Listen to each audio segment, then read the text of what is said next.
Alright, now some of you may know that I have a cat named Tiffany, but a lot of you don't know that we have another cat as well. And the story of how we got this cat begins 2 years ago when my wife and I were having a bonfire in our backyard. We had a few friends over that night. We were drinking a couple of beers, having a good time, or maybe it was several beers and we were having a great time. Who's to say? When all of a sudden, this little kitten comes scampering out of nowhere, and his ass is adorable as hell. He's all black with a little white patch of fur on his chest, makes it look like he's wearing a tiny little tuxedo and shit. Ah, hell, is that the kitty cat from Hocus Pocus? Look at how cute he is with his little Thackeray Binks looking ass. Now this kitten is cool as hell. He's just hanging out with us all night long. Whose ass do I gotta lick to get another Budweiser over here? But when it was time to go inside the house, this little kitten didn't want to leave. He was just looking at me like, hey, are you gonna leave me out here? If you do, I'm sure I'll be dead by the morning. Oh, well, I'm drunk enough to adopt a cat right now, so come on in with your little Hocus Pocus ass. So the next day rolls around, and here we are with this kitten that doesn't even have a name yet. And we can't give it a name yet because we don't know how to tell if a cat's a boy or a girl. I don't really know what I'm looking for here. Am I looking for a dick? Do cats have dicks? I don't know if cats have dicks or not. We're Googling diagrams on our phone and shit, trying to learn the basic anatomy of a goddamn cat. But after 20 minutes of staring at this cat's ass, we're just like,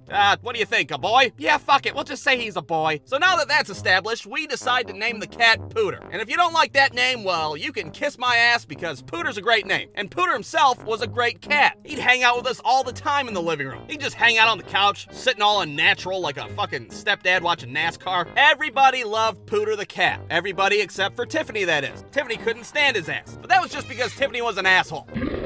But the thing with Pooter was, anytime you would open the front door, his ass would try to run outside like the house was on fire. Then you'd have to go track his ass down and bring him back inside. And on one particular time, he got outside, and he was gone for like 3 days before I found his ass in the backyard. God damn it, Pooter, get your ass in here. We house you, we feed you, I scoop your shit up with a tiny shovel. What more do you want from me? Now, I don't know what happened to Pooter during those couple of days out in the wilderness, but whatever happened traumatized the shit out of him. He didn't seem like the same cat anymore. Instead of hanging out with us like he used to, he just sits in the corner of the room paranoid as hell and stares at us like a goddamn pervert. And his ass would be staring at us all the time. No matter what we did, where we were in the house, hell, he could be taking a shit and he'd still be staring at us. Now fast forward a couple days later, I'm outside sitting on our front porch, and all of a sudden, I see Pooter's ass strutting down the sidewalk looking like goddamn Laverne and Shirley and shit. Oh, goddamn it, Pooter, get your wayward ass back in the house. So once again, I bring him back into our warm, safe house where you think a cat would like to live. Well, looks like Pooter got out of the house again. That's not Pooter. What do you mean it's not Pooter? Pooter's right there on the floor. Well then, who the fuck is this cat? This cat that I had looked just like Pooter. The same tuxedo bullshit on his chest and everything. What the hell is going on? Is this a goddamn glitch in the Matrix? So I take the imposter cat back outside because my ass wasn't drunk enough to adopt a third cat. Get out of here, fake Pooter. You're not the real Pooter, beat it. So I come back inside and sit on the couch, and that's that. That is, until I have a thought that pops in my head. Oh my god, what if that was the real Pooter? What if the fake Pooter was the one I picked up from the backyard a couple days ago? Maybe that's why he's been acting so weird lately. You know, staring at us like a coke addict and shit.